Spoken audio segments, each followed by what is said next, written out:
Good afternoon and welcome. This is the 63 plate wr125x in black and blue.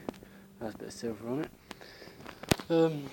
Start off, it's a nice looking bike, as you can see. It's quite a tall bike really. I am 6 foot and I can sit on it with my feet flat on the floor. I'll try to show it. Flat on the floor, but that's it. A bit shorter and I should be on my tiptoes. Yes, I'm on L plates. I only got a learner licence. I'm only 17. First geared bike I've ever had, but it's an easy bike to ride because I was going to get the Yamaha YZF, and for a starting bike it's not the easiest to manoeuvre and to get used to, because where you are leant over, and it's a lot of pressure on your wrist, which a lot of sports bike riders would say. That's my mum's bike and she always complains about her wrist, but this is very upright and a lot easier to ride, manoeuvre, and because it's a small bike you ain't got a lot of power, so it's easy to control. At the minute it's dirty. I haven't cleaned it this week. I use it every day, all weathers. So that's the ignition on. Comes up with your gauges. You've got your neutral, that's your indicator one, that's your, well, I switched, well, I ain't started the engine, but that's the main beam, that's your engine light. If you start it and something's wrong, and that'll kick in, shut your engine down. That's the temperature light, brake RC, kill switch, starter lights, that's your pass button, indicators and horn. Mainly look at the engine. I've added some blue lights on it, but they don't come with it.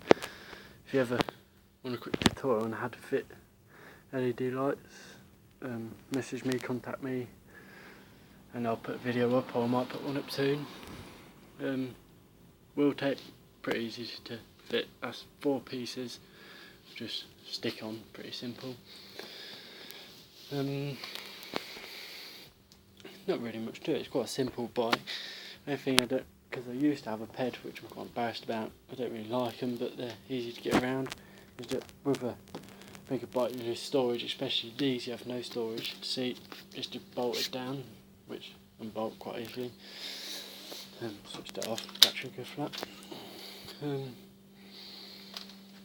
It is a tall bike, you can't be too small to ride one. So far I haven't come across any annoying habits what are on it. I'm just trying to think. No, nothing's really annoyed me. I think my legs are quite long, so when I'm sat down, or when I'm sitting on it, my foot would be there, but to lift it up is quite a, when I sit, the foot's there, lift it up, and I can only just get it on top, so I have to sort of lift my leg and put it on top to knock it down, but that's just me. I've rid it in the wet, wind, sun. Only thing I haven't rid it in yet is the snow. In the wet, handles well, just you got to be cautious, take it slow, watch what you're doing, don't lean over around roundabouts, sharp bends too much. One thing, if you're a biker, you'll most probably know, never change gear on a roundabout going round a bend. I already knew that, but I did it just out of habit of just changing gear. Went off a roundabout, went round a corner, it was wet, changed up, rear wheel locked, judged sideways, did a bit of skid, but still stayed upright, which is quite good. I've had it going sideways around soaking wet bends, but that's most probably me. I'm not the best riders in the world, but take it easy. I've never came off this. I've dropped it once, it's got a slight crack down there. It's just there, and that's from dropping it. and that's quite good. Nothing else down, just this, just fairing, which is plastic, so quite good. But apart from that lovely looking bike, I'll start it, but that won't really give you any information compared to a lot of them. Just stick the camera right near the exhaust, you don't hear much, but don't expect it to be really loud and all that. It's a standard can. If you change the can on these, they do sound really nice, but standard, it's just an alright sounding. It's not shitty and it's not the best. In the cold, that's what it is. Let me just put that back on the number plate.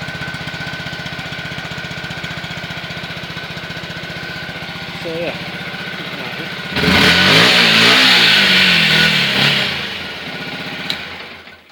From cold, it sounds quite tinny. When it's warmed up, it sounds a bit better, but it's not the bafiest compared to that Scorpion canister, or can't remember what he's got on his phaser.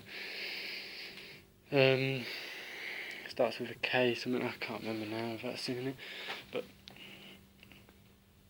I have had this pop in a few times.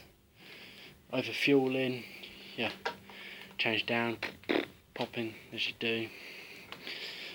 Indicators, quite nice. These are the standard Yamaha indicators, which you can get. You can get the ones what similar shape to this. I think they're slightly slimmer, but LEDs. I think they are very similar to those. Ones from Yamaha. As you can buy a bag to put on it. So you buy the rack, and I'm pretty sure it bolts there and there. It goes on here. Put bag on, 25 litres, a lot of storage if you need it. You can buy a skid plate for it, which bolts right under here. Which I don't have one because off-roading, these tyres aren't no good. You can change that screen. I'm not entirely sure what it looks like, but I think it's slightly higher. It's a bit more tinted, but I think what else you can buy from there. Yeah, because it's near enough new, this model. There's not a lot of add-ons for it yet, but very nice. When I first brought it, I'll show you quickly. There's a breather pipe here, which stops there, but from standard it comes down to about there, which is pretty horrible. So you could take it in when you take first service, you could cut that, and if they say no, do it yourself, because I got my cash to do it. I don't want to lose my warranty, because you know what they're like. But all you got to do is cut it at a slight angle, still get in the air. So yeah, very nice bike on the whole. Yeah, I must put a video up, a tutorial on how to wire up your lights, if any of you are interested. Yeah, very nice. Thank you for watching, and see you next time.